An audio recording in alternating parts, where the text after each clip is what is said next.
It's been 10 years since the violent, senseless murder of my beloved fiancé, Adolfo Ignacio Celedon Bravo, or as we like to call him, Fito.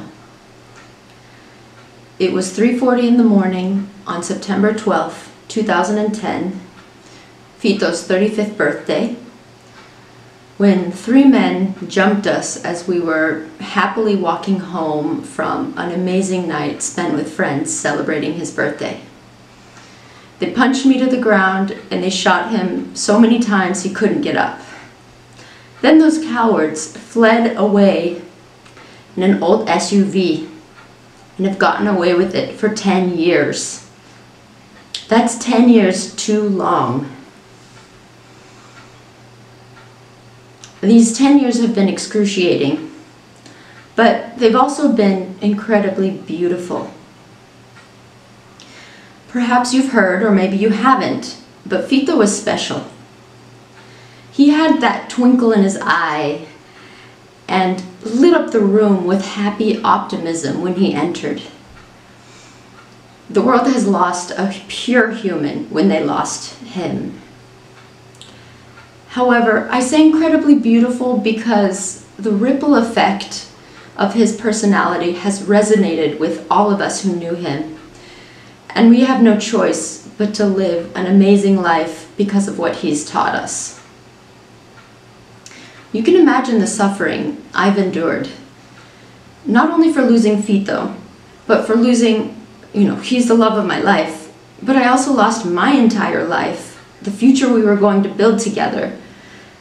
And on top of all of that, I also was a victim of this violent crime and had to watch it happen.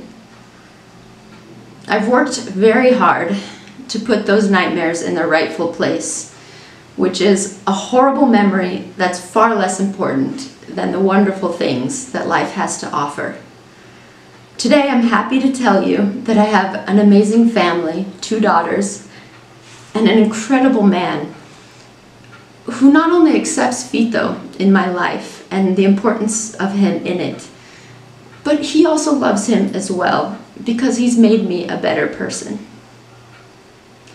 But despite moving across the world and trying my very best, all of this beauty doesn't erase the constant ache that I feel, that his family feels, that the innumerable friends he has around the world for losing him.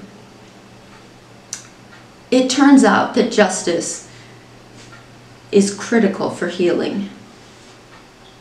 We will never find peace until Fito has justice.